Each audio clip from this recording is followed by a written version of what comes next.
फिर से एक बार उपेंद्र कुशवाहा को हराने जा रहे हैं भोजपुरी के पावर स्टार पवन सिंह। चिराग पासवान अपनी मां रीना पासवान को राज्यसभा भेजना चाहते हैं। तो एनडीए के पास सीट ही नहीं बच रही है और एक सीट जो बचेगी उसमें भी विपक्ष के विधायकों की जरूरत पड़ेगी।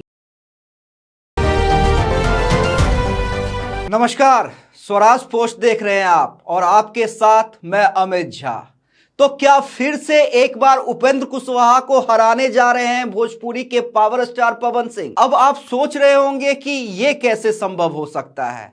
अभी तो ना विधानसभा चुनाव है ना लोकसभा चुनाव है और दोनों एक ही गठबंधन में है, तो यह संभव कैसे है? जी हां, यह बिल्कुल संभव है और यह संभव होने जा रहा है। बस इंतजार कीजिए महज 3 महीनों का, जब एक बार फिर से उपेंद्र कुशवाहा समाज के बिहार में सबसे बड़े नेता, उन्हें हराने जा रहे हैं भोजपुरी के पावर स्टार पवन सिंह।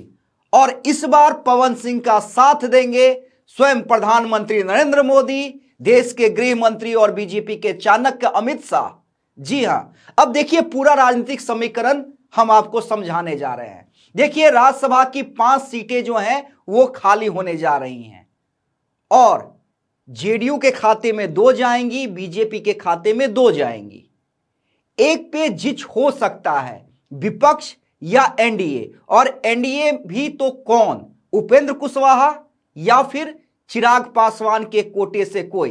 देखिए चिराग पासवान को लेकर भी कई तरह की खबरें चल रही हैं कि चिराग पासवान अपनी मां रीना पासवान को राज्यसभा भेजना चाहते हैं। हालांकि देखिए बाकी चैनलों पे विश्वास नहीं कीजिएगा, जो स्वराज पोस्ट कहेगा उसे पे विश्वास कीजिएगा और मैं अगले एपिसोड में बताऊंगा कि चिराग के मन में अपनी मां को लेकर क्या चल रहा है। लेकिन अभी फिलहाल बात करते हैं पवन सिंह और उपेंद्र कुशवाहा की। बीजेपी के कोटे से जो 2 राज्यसभा की सीटें होंगी, एक नितिन नवीन तय है। नितिन नवीन इसलिए तय है क्योंकि हर कोई जानता है अभी वो कार्यकारी राष्ट्रीय अध्यक्ष हैं, आने वाले दिनों में राष्ट्रीय अध्यक्ष बनेंगे बीजेपी के, विधानसभा से इस्तीफा देंगे और राज्यसभा सांसद होंगे। दूसरे सीट से पवन सिंह को भेजे जाने का मन बना लिया है बीजेपी ने, कोई इफ एंड बट नहीं है। पवन सिंह राज्यसभा जा रहे हैं तो यह समझ लीजिए 99.9% खबर कंफर्म है कि पवन सिंह राज्यसभा जा रहे हैं। वो इंतजार नहीं करेंगे आने वाले लोकसभा चुनाव का कि फिर से लोकसभा 2029 में आए और फिर से वो चुनाव लड़े। और बीजेपी भी रिस्क नहीं लेगी। बीजेपी क्यों रिस्क नहीं लेना चाहती है? पवन सिंह को सेफली राज्यसभा क्यों भेजना चाहती है बीजेपी? ये कहानी भी मैं अगले एपिसोड में बताऊंगा। लेकिन देखिए पवन सिंह राज्यसभा जा रहे हैं, नितिन नवीन राज्यसभा जा रहे हैं, तो ऐसे में भाजपा का कोटा खत्म।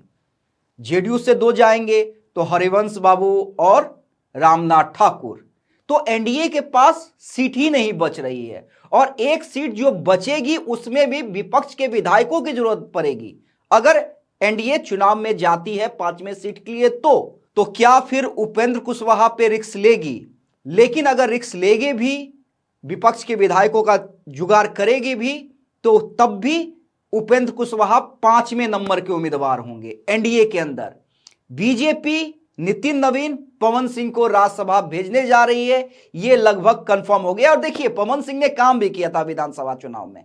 आप देखिए ना, विधानसभा चुनाव में एनडीए के कितने प्रत्याशियों ने पवन सिंह से चुनाव प्रचार करवाया था। पवन सिंह के गाने हर जगह बज रहे थे। मोदी जी और नीतीश जी के जोड़ी हिट हुई। तो ये देखिए पवन सिंह का ऑरा तो है और पवन सिंह का लाभ भी विधानसभा चुनाव में मिला है बीजेपी को, एनडीए को। बंगाल में भी चुनाव है, वहां पे भी पवन सिंह से लाभ लेना है। यूपी चुनाव में पवन सिंह से लाभ लेना है। अब बीजेपी का थिंक टैंक ये सोच रहा है कि क्या हम पवन सिंह से सिर्फ लाभ लेते रहेंगे तो उनके चाहने वाले लोग ये नहीं सोचेंगे कि भाई रिटर्न में पवन सिंह को क्या मिल रहा है? सिर्फ सुरक्षा।